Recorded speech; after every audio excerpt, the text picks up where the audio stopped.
que el Día Internacional de la Vida es el 25 de marzo, que es el día de la Anunciación, el día en el que Jesús fue concebido, ¿no?, en el seno de María, la concepción de María, bueno, pues el día de la Encarnación es el 25 de marzo, ¿no? Bueno, pues este año, adelantando un poco por distintos motivos su celebración, se ha adelantado al 12 de marzo la convocatoria de una marcha por la vida, que unas 500 asociaciones pro vida, bueno, pues han tomado, ¿no?, han llegado al acuerdo de adelantarla, esa marcha por la vida, al 12 de marzo. También será en Madrid, ¿no? Entonces, bueno, pues os animo, ¿no?, a que tengamos también esta militancia activa, tanto en ese Congreso Nacional de Pro Vida como, sobre todo, en esa marcha del 12 de marzo. Es fácil. Si buscáis por las redes Marcha por la Vida Madrid 12 de marzo, pues lo vais a encontrar muy fácilmente. David Jiménez escribe desde Alicante. Escuché en una tertulia en la que le estaban criticando a usted por sus declaraciones sobre el aborto, en las que había criticado a determinados partidos políticos. Su argumento era que no había que politizar el aborto. ¿Qué le respondería usted a ese argumento? Bueno, pues que estoy completamente de acuerdo, que no hay que politizar el aborto. Pero claro, yo cuando escucho esa expresión, que no hay que politizar el aborto, lo que estoy diciendo es que el aborto, es que el derecho a la vida de un ser inocente tiene que estar absolutamente por encima de que si derechas, de que si izquierdas, de que si nada. O sea, el derecho a la vida es un derecho que es totalmente anterior, o sea, no está en manos de los partidos políticos ni de los tribunales el decidir cuándo se inicia la vida. La vida se inicia con la concepción. La vida no se inicia con el consenso de unos partidos políticos, con lo cual decir que hay que despolitizar el aborto, claro que yo estoy de acuerdo con eso, pero es sencillamente decir, señores políticos, o sea, la vida no es una decisión de ustedes. Ustedes deciden cuándo se puede matar y no se puede matar. Eso es una barbaridad. La vida es una cuestión biológica. Y para los que somos creyentes, pues es una cuestión teológica. Pero para el que no sea creyente, por lo menos es biológica. Entonces, tan absurdo, ¿no? Tan absurdo es que, pues por ejemplo, que se haga una ley de memoria histórica a la que se nos diga, en la que un gobierno pretenda decir que hay que pensar, como que se haga una ley en la que se diga cuándo se puede matar y cuándo no. Pero a ver, pero usted, esto no es un asunto político. En todo caso, un asunto político tiene que ser cómo preservamos, cómo cuidamos esa vida ya existente. Entonces, claro que no hay que politizar el aborto. Es que es absurdo decir que el aborto es progresista o que la lucha por la vida es cosa de conservadora, pero ¿qué es eso, no? La vida está por encima de las consideraciones políticas, ¿no? Lo que pasa es que cuando se dice eso de que, claro, no hay que politizar el aborto, claro, lo que quieren decir es que no les gusta que los pastores denunciemos que los partidos políticos no estén respetando el derecho a la vida y que se pretendan constituir en señores de la vida y que caigan en la contradicción de hablar de el derecho a abortar, el derecho a terminar con la vida humana en gestación. Entonces, bueno, cuando la política llega a hacer esa afirmación, pierde toda legitimidad moral, pierde toda legitimidad. Adelante con la siguiente consulta. Ronaldo Rodríguez nos escribe desde México. Escuché hace unos días un discurso de Putin en el que criticaba a Occidente por todas las leyes de ideología de género y afirmando que Rusia es la reserva espiritual frente a la corrupción de Occidente. ¿Cómo juzga usted esas palabras? Bueno, pues esas palabras que yo también las escuché, las juzgo, las entiendo como el recurso que alguien hace a algunos argumentos morales para intentar de alguna manera justificarse de su inmoralidad, porque a veces cuando tenemos comportamientos inmorales como ha tenido Rusia en esa invasión y en ese inicio de esa guerra, pues uno necesita blanquear su conciencia.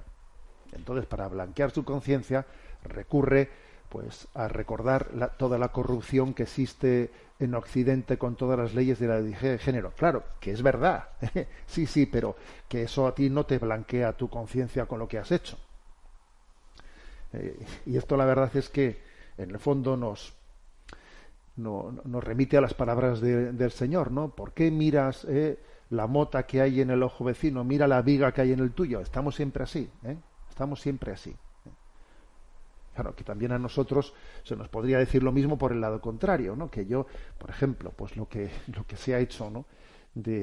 No sé si recordáis que en el inicio, ¿no?, de la guerra de Ucrania, claro, a Ucrania en un momento determinado, Zelensky, de repente, cuando habían pasado 4 o 5 meses de la guerra, nos vemos con la sorpresa de que Zelensky hace público que Ucrania va a comenzar pues un proceso de redefinición del matrimonio para introducir también el matrimonio llamado igualitario entre homosexuales, ¿no? Y eso lo dice Zelensky a los 4 o 5 meses de guerra, que tú fíjate, lo último que se le hubiese ocurrido a un país en guerra es meterse en esa historia completamente ajena a la tradición de Ucrania, pero claro, como te están ayudando desde Occidente, te están pasando armas, te ponen condiciones, y entonces tú, para poder seguir recibir armas que las necesitas para intentar dar una respuesta a la invasión de Putin, pues tú pasas por lo que haya que pasar por la presión de Occidente, ¿no?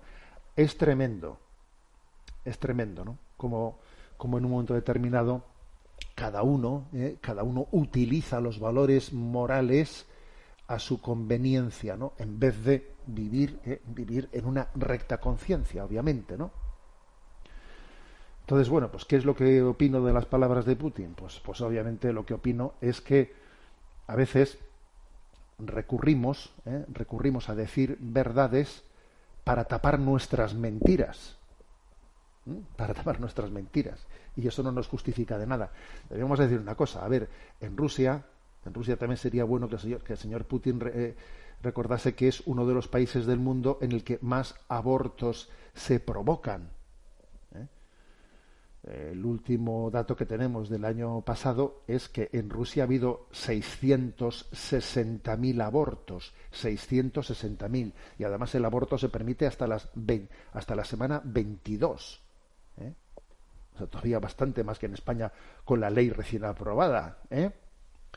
Es verdad que han disminuido mucho los abortos en Rusia, pero fundamentalmente en Rusia se está luchando contra el aborto por motivos demográficos, porque claro, no son tontos, y nosotros, sin embargo, en Occidente somos tan tontos que a pesar de nuestra crisis demográfica todavía promovemos más el aborto. En Rusia, por motivos demográficos que no tanto morales, pues se ha ido disminuyendo el aborto y se ha pasado desde casi 1.200.000 a 600.000, es decir, se ha bajado a la mitad el aborto. Pero vamos a ver, quiero decir que no tiene mucha autoridad moral Putin cuando habla del desastre de Occidente de la ideología de género, cuando en su casa pues tiene también ese desastre del aborto sin solucionar, ¿no?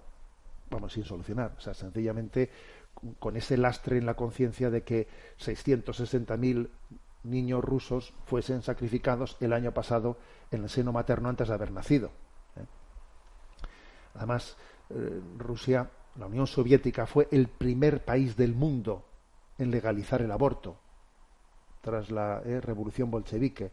Ya han pasado más de 100 años, son 102 años en los que el aborto fue legalizado, ¿no?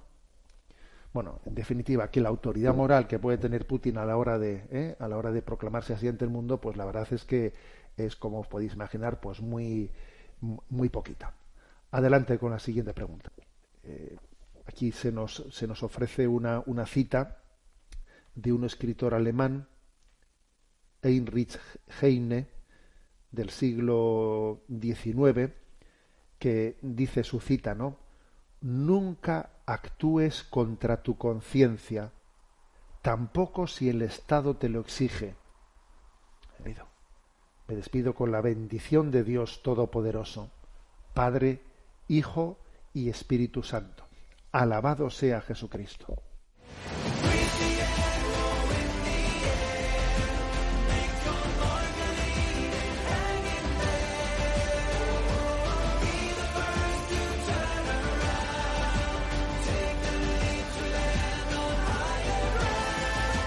Finaliza en Radio María, Sexto Continente, dirigido por el obispo de Orihuela, Alicante, Monseñor José Ignacio Munilla.